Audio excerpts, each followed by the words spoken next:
ಈ ವರ್ಷದ ವಿದ್ಯಾರ್ಥಿಗಳಿಗೆ ಅನೇಕ ತಯಾರಿಯಲ್ಲಿ ತಮ್ಮದೇ ಆದಂತಹ ಅನೇಕ ಸಹಾಯ ಸಹಕಾರವನ್ನ ಮಾಡಿವೆ. ಅಂತಂದ್ರೆ ಒಂದು ಭಾಗವಾಗಿ ಇವತ್ತು ಶುಭವನ್ನು ಹಾರೈಸೋಸ್ಕರ ತಮ್ಮೆಲ್ಲ ಇಲ್ಲಿ ಕರೆದಿದ್ದೀವಿ. ನಾಳೆ SSLC ಎಕ್ಸಾಮ್ನಲ್ಲಿ ಬಹಳ ಮುಖ್ಯವಾದಂತ ಆ ಎಕ್ಸಾಮ್ನಲ್ಲಿ ನೀವೆಲ್ಲ ಧೈರ್ಯದಿಂದ ಆತ್ಮಬಲದಿಂದ ಪರೀಕ್ಷೆಯನ್ನ ಬರೀಬೇಕು, ಉತ್ತಮ ಅಂಕಗಳನ್ನ ಗಳಿಸಬೇಕು, ಹಾಗೆ ನಿಮ್ಮ ಭವಿಷ್ಯ ಉಜ್ವಲಗೊಳ್ಳಬೇಕು ಅಂತಕ್ಕಂಥ ಶುಭ ಹಾರೈಕೆಗೋಸ್ಕರ ನಾವೆಲ್ಲ ಇಲ್ಲಿ ಕೂಡಿದ್ದೀವಿ. ಮಕ್ಕಳನ್ನ ಪ್ರೀತಿಸೋದು, ಗೌರವಿಸೋದು, ಅವರಿಗೆ ಹಾರೈಸೋದು ನಾಗರಿಕ ಸಮಾಜದ ಮಾನವೀಯತೆಯ ಧರ್ಮ.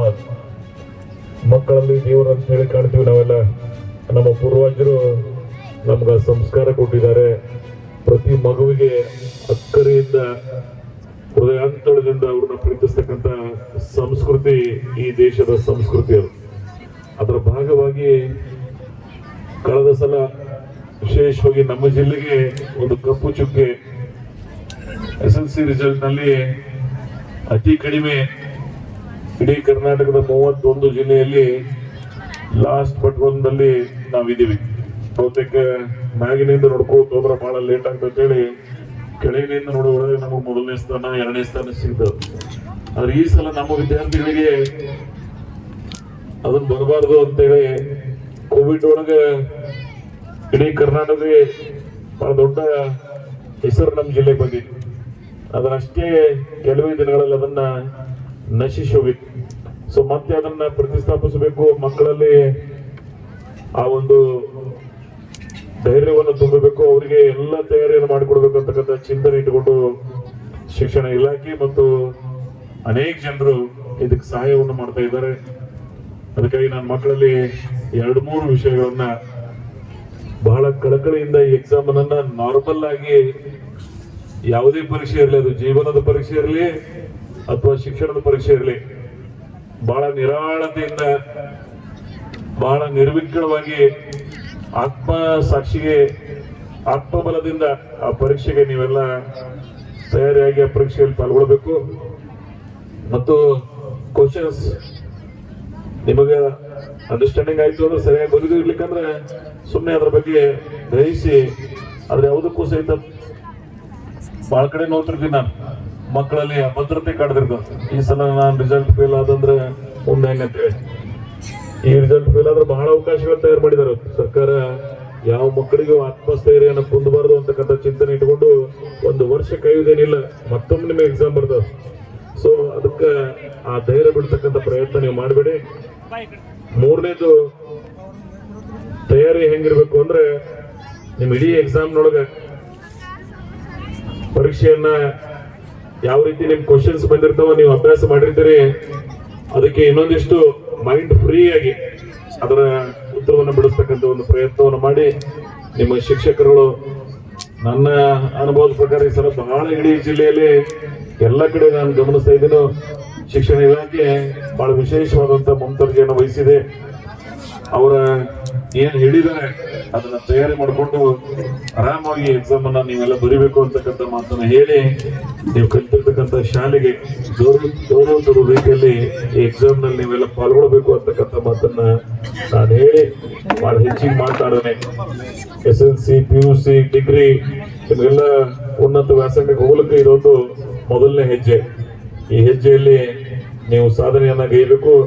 ನನಗೆ ವಿಶ್ವಾಸದ ಈ ಜಿಲ್ಲೆಯ ಶಿಕ್ಷಣ ಇಲಾಖೆಯವರ ಮತ್ತು ಜನರ ಸಹಭಾಗಿತ್ವವನ್ನು ಗಮನಿಸಿದ್ರ ನೀವು ಈ ಸಲ ಇಡೀ ಜಿಲ್ಲೆ ಒಂದು ವಿಶೇಷವಾದಂತ ನಂಬರ್ನೊಳಗೆ ಇರ್ತದೆ ಅಂತ ಹೇಳಿ ನಮ್ಮೆಲ್ಲರಿಗೂ ಒಂದು ವಿಶ್ವಾಸ ಇದೆ. ಆ ವಿಶ್ವಾಸಕ್ಕೆ ನೀವೆಲ್ಲ ಇಮ್ಮಡಿಗೊಳಿಸಬೇಕು ಅಂತಕ್ಕಂಥ ಮಾತನ್ನ ಹೇಳಿ, ಇಲ್ಲಿ SSLC ವಿದ್ಯಾರ್ಥಿಗಳು ತಾವೇನಿದ್ರಿ, ಎಷ್ಟು ನಮ್ಮ ತಾಲೂಕಿನ ಸ್ಟ್ರೆಂತ್ ಎಕ್ಸಾಮ್ ಅಪಿಯರ್ ಆಗೋರು 5,041 ಮಕ್ಕಳು ನಾಳೆ ಎಕ್ಸಾಮಕ್ಕೆ ತಯಾರಿ ನಡೆಸಿದ್ದಾರೆ. ಬಹುತೇಕ ಹೂಗಾರ್ ಅವರು ಈಗ ತಾನೇ PO ಅವರು ಹೇಳಿದ್ರು, ನಾನು ಪೂರ್ವ ತಯಾರಿ ಏನ್ ಎಕ್ಸಾಮಿನೇಷನ್ ಆಗಿದ್ದು ಜಿಲ್ಲೆಯಲ್ಲಿ ಇಂಡಿ ಕ್ಷೇತ್ರದ ಶಿಕ್ಷಣ ಏನು ಒಂದು ಬೆಳವಣಿಗೆ ಇದೆ ಬಹಳ ಉತ್ತಮವಾಗಿದೆ ಅಂತಕ್ಕಂಥ ಮಾತು ಹೇಳಿದ್ದಾರೆ.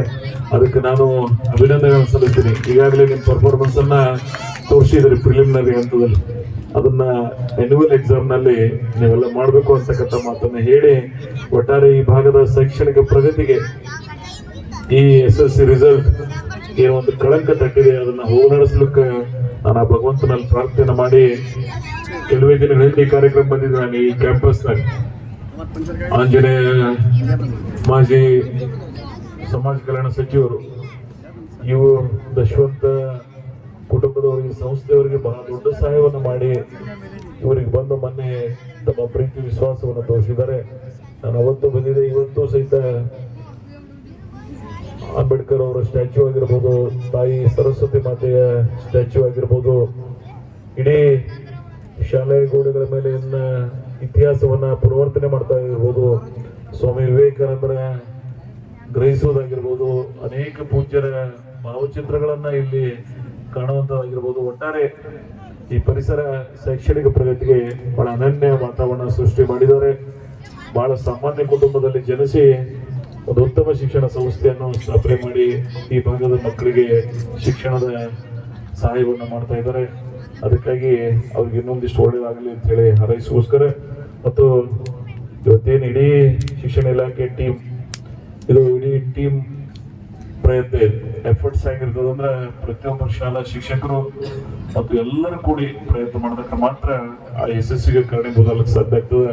ಆ ಪ್ರಯತ್ನ ಆಗಲಿ ಅಂತಕ್ಕಂಥ ಮಾತನ್ನ ಹೇಳಿ, ನಾನು ಬೇರೆ ವಿಷಯಗಳು ಬಹಳ ಮಾಡಿರ್ಬೋದು. 4,48,000 ಕೋಟಿ, ಆದ್ರೆ ಶಿಕ್ಷಣದ ಬಗ್ಗೆ 16 ವರ್ಷ ದಾಟಿದ ಮಕ್ಕಳಿಗೆ ಈ ಮೊಬೈಲ್ ಅನ್ನ ನಿಷೇಧಿಸ್ತಕ್ಕಂಥ ಒಂದು ಐತಿಹಾಸಿಕ ನಿರ್ಣಯ ಸನ್ಮಾನ್ಯ ಸಿದ್ದರಾಮಯ್ಯನವರು ಏನು ತಗೊಂಡಿದ್ದಾರೆ. ನಾನು ನಿಜಕ್ಕೂ ಅದನ್ನ ಅಭಿನಂದಿಸ್ತಿರೋ. ಆಸ್ಟ್ರೇಲಿಯಾದಂತ ರಾಷ್ಟ್ರದ ಕೆಲವು ರಾಷ್ಟ್ರಗಳು ಅದನ್ನ ನಿರ್ಬಂಧನೆಗಳನ್ನು ಮಾಡಿದ್ರು. ಆದ್ರೆ ನಮ್ಮ ದೇಶದಲ್ಲಿ ನಮ್ಮ ಮೊದಲನೇ ರಾಜ್ಯ ಇವತ್ತು ಕೇರಳದವರು ಚಿಂತನೆಗಳನ್ನು ಮಾಡಿದ್ರು. ಆದ್ರೆ ನಮ್ಮ ಮಕ್ಕಳಿಗೆ ಈ ಸೋಷಿಯಲ್ ಮೀಡಿಯಾ ಮತ್ತು ಅದು ಆರೋಗ್ಯದ ಮೇಲೂ ಸಹಿತ ಅದರ ಇಫೆಕ್ಟ್ ಆಗೋದ್ರಿಂದ, ಶಿಕ್ಷಣದ ಮೇಲೆ ಇಫೆಕ್ಟ್ ಆಗೋದ್ರಿಂದ ಬಹಳ ಐತಿಹಾಸಿಕ ನಿರ್ಣಯವನ್ನು ಮಾಡಿದ್ದಾರೆ. ಮಕ್ಕಳು ಅಮೋಘವಾಗಿ ಬೆಳವಣಿಗೆ ಆಗ್ಬೇಕು. ಅದಕ್ಕಾಗಿ ನಾನಿವತ್ತು ಸನ್ಮಾನ್ಯ ಮುಖ್ಯಮಂತ್ರಿಗಳನ್ನ ಮತ್ತು ಶಿಕ್ಷಣ ಸಚಿವರಾಗಿರ್ತಕ್ಕಂಥ ಮಧು ಬಂಗಾರಪ್ಪ ಅವ್ರನ್ನ ಅಭಿನಂದಿಸ್ತೀನೋ ಈ ಐತಿಹಾಸಿಕ ನಿರ್ಣಯಕ್ಕಾಗಿ. ಅದಕ್ಕಾಗಿ ಮುಂದಿನ ದಿನಮಾನದಲ್ಲಿ ಇಂಥ ಶಿಕ್ಷಣ ಸಂಸ್ಥೆಗಳು ಮತ್ತು ಎಲ್ಲರೂ ಆ ಸರ್ಕಾರದ ನಿರ್ಣಯಗಳನ್ನ, ನಾವು ಬಹಳ ಸ್ಕೂಲ್ ಬ್ಯಾನ್ ಮಾಡಿರ್ಬೋದು, ಅದರ ಪಾಲಕರಲ್ಲೂ ಸಹಿತ ನನ್ನ ಮನವಿ ಅದ, ನೀವು ನಿಮ್ಮ ಕೂಡ ಮನೆಯಲ್ಲೂ ಸಹಿತ ಸಾಧ್ಯ ಇದ್ದಷ್ಟು ಮೊಬೈಲ್ನಿಂದ ನಿಮ್ಗೆ ಒಳ್ಳೇದಿಲ್ಲ ಅಂತ ಹೇಳಂಗಿಲ್ಲ, ಆದ್ರೆ ಅಷ್ಟೇ ಕೆಟ್ಟ ಪರಿಣಾಮಗಳು ಇರೋದ್ರಿಂದ ಸ್ವಲ್ಪ ದೂರ ಇರ್ತಕ್ಕಂಥ ಪ್ರಯತ್ನ ಮಾಡಿ ಅಂತಕ್ಕಂಥ ಮಾತನ್ನ ಹೇಳಿ, ಯಾಕಂದ್ರೆ ಮೊಬೈಲ್ನಿಂದ ಹೊಸ ಆವಿಷ್ಕಾರಗಳು ಸಿಗ್ತಾವ, ಪ್ರಪಂಚದ ಅನೇಕ ಜ್ಞಾನ ಪಡ್ಲಿಕ್ಕೆ ಅದರಿಂದ ಅವಕಾಶ ಅದ. ಗೂಗಲ್ ಹೋದ್ರೆ ಅಂದ್ರೆ ಏನು ಪ್ರಶ್ನೆ ಕೇಳ್ತೀರಿ ಅದಕ್ಕೆ ಉತ್ತರ ಅದಲ್ಲ. ಒಂದು ಕಾಲ ಇತ್ತು, ಆದ್ರೆ ಇವತ್ತೇನದಂದ್ರೆ ಈ ಆರ್ಟಿಫಿಷಿಯಲ್ ಇಂಟೆಲಿಜೆನ್ಸ್ ನಿಮ್ಗೆ ಏನು ಬೇಕು ಅದನ್ನ ಕ್ರಿಯೇಟ್ ಮಾಡ್ತಾವ. ನಾನು ಮೊನ್ನೆ ಒಂದು ರಾಷ್ಟ್ರಕ್ಕೆ ಹೋಗಿದೆ, ಇಡೀ ಸಿವಿಲ್ ಇಂಜಿನಿಯರಿಂಗ್ ಪ್ಲಾನ್ ಮಾಡ್ಬೇಕಾದ್ರೆ 8-9 ತಿಂಗಳಿತ್ತು. ಆದ್ರೆ ಈಗ ಏನಂದ್ರೆ 8-9 ತಾಸನಾಗ AI ಮುಖಾಂತರ ತಯಾರಾಗ್ತಕ್ಕಂಥ ಹೊಸ ಆವಿಷ್ಕಾರಗಳು ನಮ್ಮ ಮುಂದಿವೆ. ಪ್ರಪಂಚ ಅಷ್ಟು ವೇಗವಾಗಿ ನಾವು ಹೋಗ್ತಾ ಇದೀವಿ. ಸೊ ಅದಕ್ಕಾಗಿ ಆ ಆವಿಷ್ಕಾರಗಳ ಜೊತೆಗೆ ಒಳ್ಳೆಯದನ್ನ ಮಾಡ್ತಕ್ಕಂಥ ಪ್ರಯತ್ನ ಆಗ್ಲಿ ಅಂತಕ್ಕಂಥ ಮಾತನ್ನ ಹೇಳಿ, ಶೈಕ್ಷಣಿಕ ಬೆಳವಣಿಗೆಗೆ ಎಲ್ಲ ಹೊಸ ವಿಧಗಳು, ಹೊಸ ಆವಿಷ್ಕಾರಗಳು ಉಪಯುಕ್ತತೆ ಆಗ್ಲಿ ಅಂತಕ್ಕಂಥ ಮಾತನ್ನ ಹೇಳಿ, ನಾನು ಹೂಗಾರ್ ಸರ್ ಅವರು ಈಗ ಒಂದು ಹೂಗಾರ್ ಅವ್ರ ಕುಟುಂಬನೂ ಅದು ಸಹಿತ ಅಷ್ಟೇ ಕಳಕಳಿ ಕುಟುಂಬ.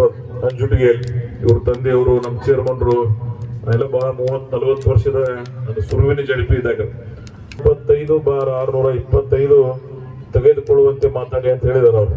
ಅದಕ್ಕಾಗಿ ಅವ್ರ ಪರವಾಗಿ ನಾನು ನಿಮ್ಮಲ್ಲಿ ಮನವಿ ಮಾಡ್ಕೊತೀನೋ, 625ಕ್ಕೆ 625 ನಾವು ತಗೊಂಡು ನನ್ನ ತಾಲೂಕಿನ ಹೆಸರು ಕರ್ನಾಟಕದಲ್ಲಿ ಒಂದು ವಿಭಿನ್ನವಾದಂತ ಸ್ಥಾನದಲ್ಲಿ ನೀವೆಲ್ಲ ನಿಲ್ಲಿಸಬೇಕು ಅಂತಕ್ಕಂಥ ಪ್ರಾರ್ಥನೆಯನ್ನ ಎಲ್ಲ ಮಕ್ಕಳಲ್ಲಿ ಮಾಡಿ, ನಿಮ್ಮ ಭವಿಷ್ಯನೇ ಈ ಭಾಗದ ಭವಿಷ್ಯ, ನಿಮ್ಮ ಬೆಳವಣಿಗೆನೇ ಈ ಭಾಗದ ಬೆಳವಣಿಗೆ ಅಂತಕ್ಕಂಥ ಮಾತನ್ನ ಹೇಳಿ, ತಮ್ಮೆಲ್ಲರಿಗೂ ಇನ್ನೊಮ್ಮೆ ನನ್ನ ಹೃದಯಾಂತಳದಿಂದ ಇಂಥ ಎಲ್ಲ ಹಿರಿಯರ ವತಿಯಿಂದ ನಿಮಗೆ ಶುಭ ಹಾರೈಕೆಗಳನ್ನು ಹಾರೈಸ್ತಾ ಇದ್ದೀನಿ.